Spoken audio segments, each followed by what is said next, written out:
दोस्तों आज हम लोग बात करेंगे प्रायद्वीपीय पठार से निकलने वाली नदियों के बारे में। प्रायद्वीपीय पठार से कई नदियां निकलती हैं और इनसे संबंधित जो प्रश्न पूछे जाते हैं, जिनमें एक बहुत ही महत्वपूर्ण प्रश्न है कि प्रायद्वीपीय पठार की सबसे बड़ी नदी कौन सी है। प्रायद्वीपीय पठार से कौन सी नदियां अनुवर्ती नदी हैं। प्रायद्वीपीय पठार से निकलने वाली कौन सी नदी परावर्तित नदियां कहलाती हैं। प्रायद्वीपीय पठार से निकलने वाली कौन कौन सी नदी बंगाल की खाड़ी में गिरती है और प्रायद्वीपीय पठार से निकलने वाली कौन सी नदी खंभात की खाड़ी में गिरती है। प्रायद्वीपीय पठार से निकलने वाली कौन सी नदी सबसे बड़ी अपवाह द्रोणी है। प्रायद्वीपीय पठार से निकलने वाली किस नदी को दक्षिण भारत की गंगा कहा जाता है। प्रायद्वीपीय पठार की किस नदी को दक्षिण की गंगा कहा जाता है। ऐसे कई प्रश्न यहाँ से पूछे जाते हैं। तो दोस्तों एक एक प्रश्नों के बारे में हम डिफाइन करेंगे और पहले भारत की स्थिति को समझेंगे कि कहाँ पर कौन सी स्थिति है। तो जैसे ये प्रायद्वीपीय पठार का भाग है और प्रायद्वीपीय पठार में ये आपको पता है कि त्रिभुजाकार है और ये भाग बंगाल की खाड़ी है और ये पूरा क्या कहलाता है, हिंद महासागर, ये अरब सागर कहलाता है। तो जब तक हम लोग लोकेशन नहीं समझेंगे तब तक हम लोग ये नहीं बता पाएंगे कि कौन सी नदी कहाँ पर गिरती है। तो सबसे पहले हम देखते हैं, ये बंगाल की खाड़ी है, बंगाल की खाड़ी, और ये भारत के दक्षिण में और श्रीलंका इधर पड़ेगा और भारत और श्रीलंका के बीच में मन्नार की खाड़ी है और ये खंभात की खाड़ी है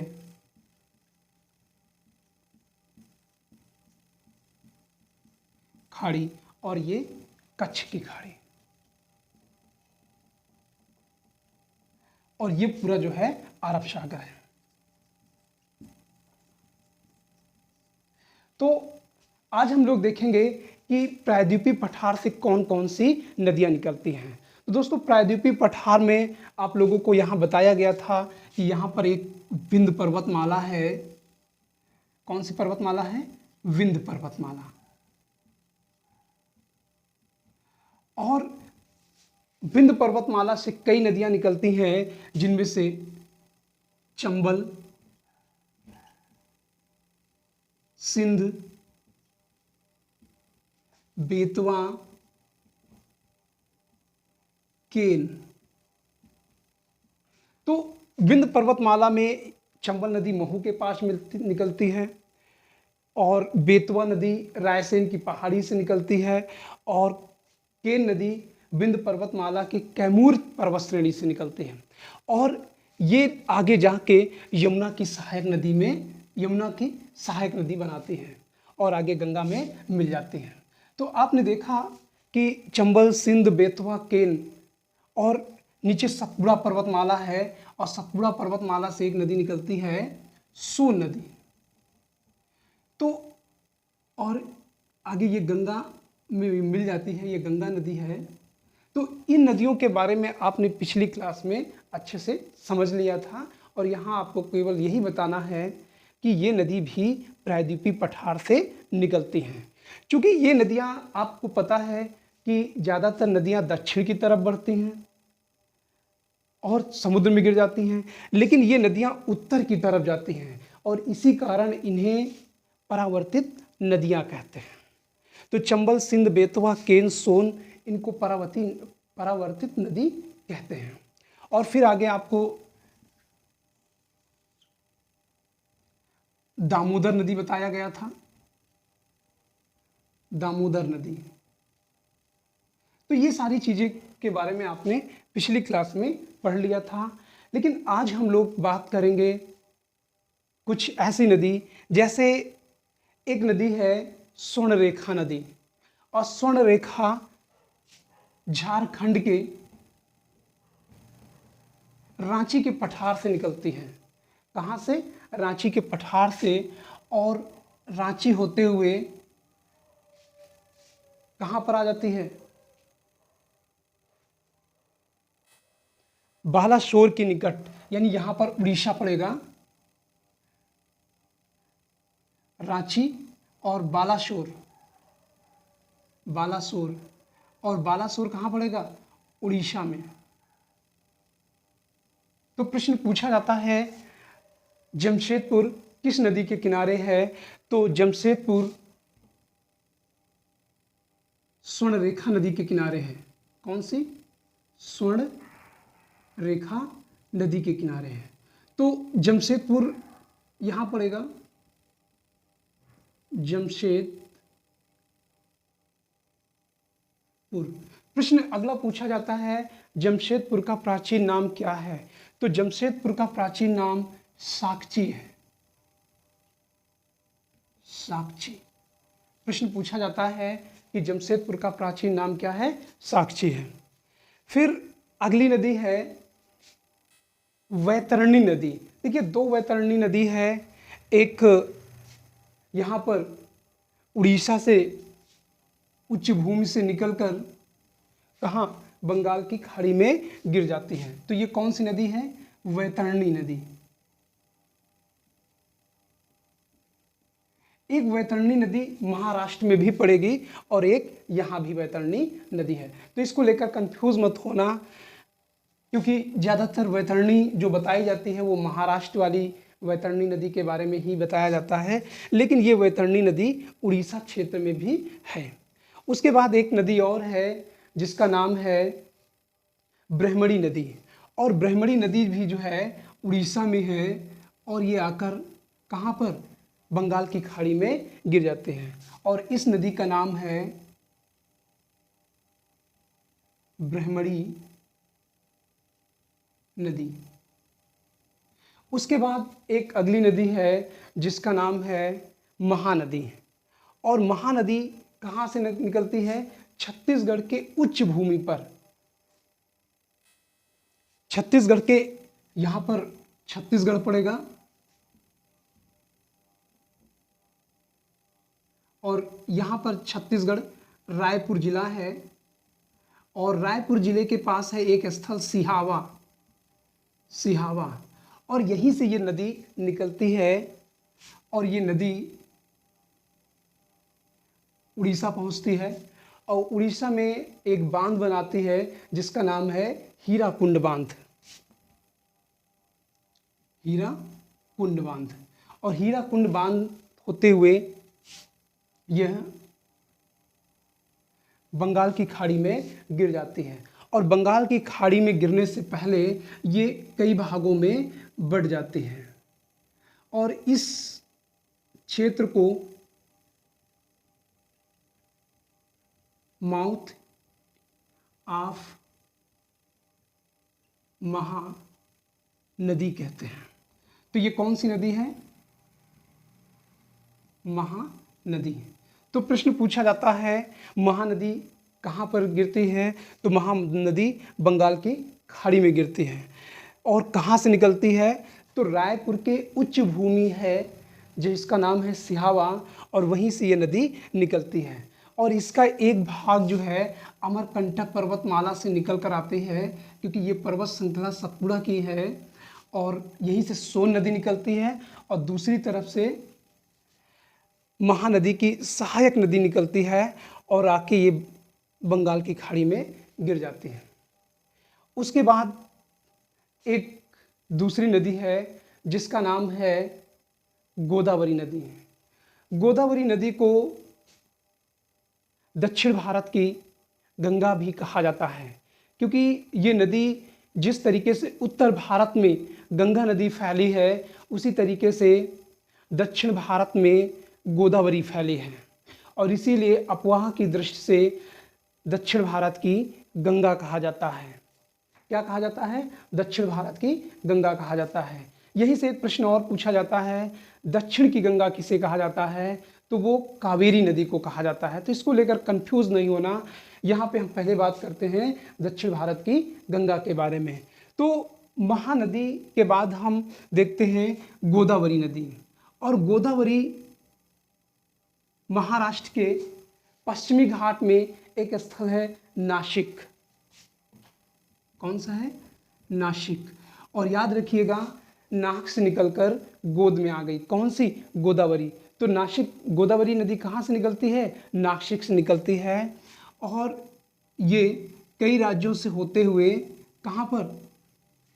बंगाल की खाड़ी में गिर जाती है और इस नदी का नाम क्या है? गोदावरी।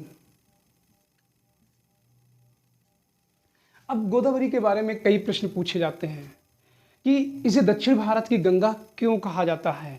तो अफवाह की दृष्टि से, अफवाह का मतलब है फैलाव, जिस तरीके से उत्तर भारत में गंगा नदी का फैलाव है उसी तरीके से दक्षिण भारत में गोदावरी का फैलाव है और इसीलिए इसे दक्षिण भारत की गंगा कहा जाता है। इसकी कई सहायक नदियां हैं। इसकी सहायक नदियों में पेनगंगा,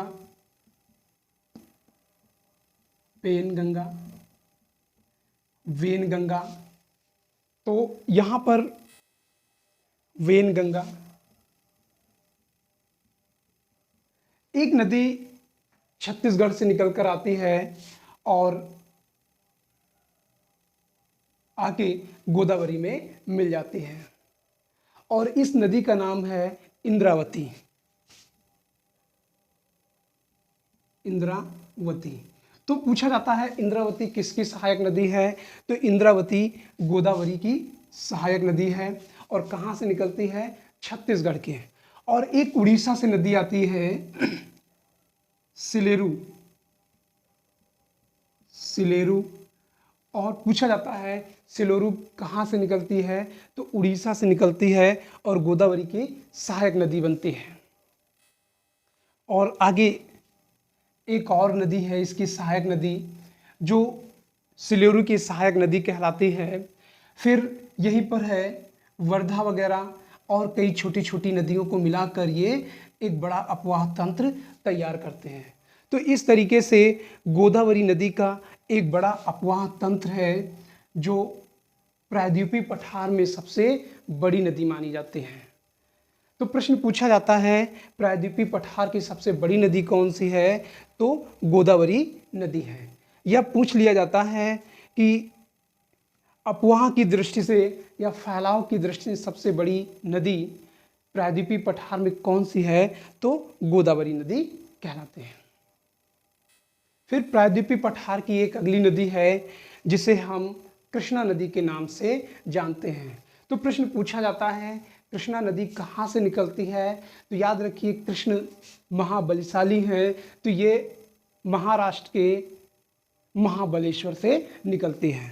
तो इस क्षेत्र से कृष्णा नदी निकलती है और ये स्थल पश्चिमी घाट में महाबलेश्वर कहलाता है, महाबलेश्वर। और इसकी सहायक नदियाँ भी कई हैं। तो भीमा, भीमा। अब आपको पता है कृष्ण के साथ भीम रहते हैं महाभारत में, तो ये नदी कौन सी है? कृष्णा नदी। पूछा जाता है कृष्णा नदी कहाँ से निकलती है? तो पश्चिमी घाट से निकलती है और कहाँ पर गिरती है? तो ये बंगाल की खाड़ी में गिरती है और जब बंगाल की खाड़ी में गिरने से पहले ये कई भागों में बढ़ जाती है। इसी तरीके से गोदावरी भी नदी कई भागों में बढ़ जाती है। तो कुल मिला के ये जितनी भी नदियाँ हैं बंगाल की खाड़ी में गिरने से पहले डेल्टा का निर्माण करते हैं। डेल्टा, ये भी डेल्टा का निर्माण करेगी और ये भी डेल्टा का निर्माण करेगी। तो इस तरीके से इसकी सहायक नदियों में भीमा है, तुंगभद्रा। कौन सी नदी है? तुंगभद्रा, तुंगभद्रा। तो कृष्णा और तुंगभद्रा नदी के ये बीच के क्षेत्र को रायचूर दोआब कहा जाता है। क्या कहा जाता है? रायचूर दोआब। क्योंकि रायचूर दोआब बहुत ही महत्वपूर्ण स्थल रहा है और इसी रायचूर दोआब को लेकर बहमनी साम्राज्य और विजयनगर साम्राज्य के मध्य युद्ध होता है और जिसमें विजयनगर साम्राज्य पूरी तरीके से नष्ट हो जाता है। तो आप ये कृष्णा की सहायक नदियों को देख सकते हैं। यहाँ से पूछा जाता है कि भीमा किसकी सहायक नदी है? तो भीमा जो है कृष्णा की सहायक नदी है। उसके बाद इसके दक्षिण में एक नदी है जिसका नाम है पेन्नार नदी। तो पेन्नार नदी भी अपने मुहाने पर डेल्टा बनाती है और इस नदी का नाम है पेन्नार नदी। तो पेन्नार नदी की कई सहायक नदी हैं, जिसमें एक का नाम है कुंदेरु और दूसरा है पापागनी। तो कुंदेरु जो है उत्तर से आती है, कुंदेरु, और पापागनी दक्षिण से। तो पूछा जाता है पापागनी किसकी सहायक नदी है, तो पापागनी पेन्नार की सहायक नदी है। उसके बाद एक अगली नदी है जिसका नाम है कावेरी नदी। तो कावेरी नदी भी बंगाल की खाड़ी में गिरती है। कावेरी नदी जल विवाद एक फेमस जल विवाद रहा है। आगे चल के जब हम लोग जल विवाद के बारे में पढ़ेंगे तो वहाँ पर हम लोग डिटेल से चर्चा करेंगे। तो कावेरी नदी का अगर लोकेशन देखें तो ये केरल है और ये तमिलनाडु है और ये कर्नाटक है। तो कर्नाटक के मैसूर की पहाड़ी के पास से निकलती है कौन सी नदी, कावेरी नदी। तो कावेरी नदी का जो अफवाह है, फैलाव है, वो कई राज्यों में है। जैसे ये राज्य पूछ लिए जाते हैं कि कावेरी नदी का जो अफवाह है कौन कौन से राज्यों में है, तो कर्नाटक है, क्योंकि कर्नाटक से ही ये नदी निकलती है। और उसके बाद केरल की एक सहायक नदी आ जाती है इसी में, तो केरल भी हो जाता है। और ये तमिलनाडु वाला क्षेत्र है, तमिलनाडु, और इसी के मुहाने पर यहाँ पर पुडुचेरी पड़ जाता है। पुडुचेरी का एक भाग है जिसका नाम है करिकाल। तो पुडुचेरी उत्तर में है और यहाँ पर करिकाल है। तो करिकाल या करिकाल। तो कावेरी नदी जो है कहाँ से निकलती है, कर्नाटक से निकलती है। कर्नाटक में कोगाडू जिले में ब्रह्मगिरी की पहाड़ी से निकलती है। कौन सा स्थल है, ब्रह्मगिरी की पहाड़ी, और इसकी लंबाई लगभग 800 किलोमीटर की ये लंबाई तय करती है। तो इसकी जो सहायक नदी है अमरावती है, काबिनी है। सहायक नदियों